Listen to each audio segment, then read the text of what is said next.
I sometimes say that, I passed as a boy. That was kind of one way to talk about my childhood. I passed.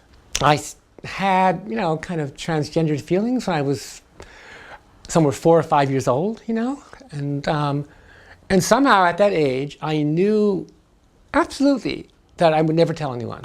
A lot of people talk about it as like a dam breaking or a glass wall shattering. And when you finally admit to yourself and then come out and transition, as it's called, it's such a tremendously exciting thing. When I came out to my parents, my mother's biggest problem in some ways was she couldn't believe she wouldn't have known. And that was very disturbing to her. I had surgery in 1976, and I was very, very excited about it. I didn't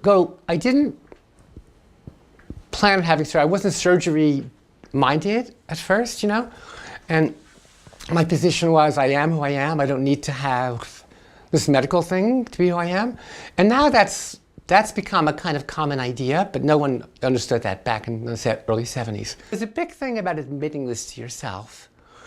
And one of the images I've used for years, it's like, you're swimming in a powerful river, and you try to swim upstream and fight it, and you just exhaust yourself absolutely every moment of every day fighting it. But if you turn around and swim with it, then it just carries you along, and you have this great experience. So it's kind of like that. Anti-gay people don't believe anyone is really pro-gay except gay people. They think all these other people are faking it to be politically correct. And that's a tough place to be in, to have that belief, that the world really is on your side but it's pretending not to be. But it's not true, it's just not true. My advice would be to, first of all, meet other people. Go to a support group, go to a sort of LGBT community center. So get to know other people like yourself or in some way connected to you, so you don't feel all alone. I think it's really valuable to share experience. And I think that for those of us from an earlier generation who did live through this different world, I think it's really important that young people know where things come from, know how great it is that things are different.